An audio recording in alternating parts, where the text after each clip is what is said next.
স্বামী যোগানন্দজি, তা তিনি ঠাকুরের কাছে থাকতেন। তার মনে হতো ঠাকুর মধ্যরাত্রে উঠে কোথায় যান। তখন তিনি সন্দেহ করলেন ঠাকুরকে। যদিও ঠাকুর সন্ন্যাসের কথা বলেন, তবে কি তিনি গোপনে শ্রী শ্রী মার কাছে যান?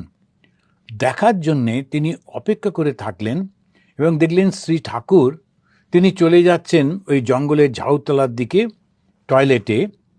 আর সেই সময় তিনি লক্ষ্য করলেন ওই দোতলাটাতে বারান্দার উপরে ফাঁকা জায়গায় শ্রী শ্রী মা বসে আছেন।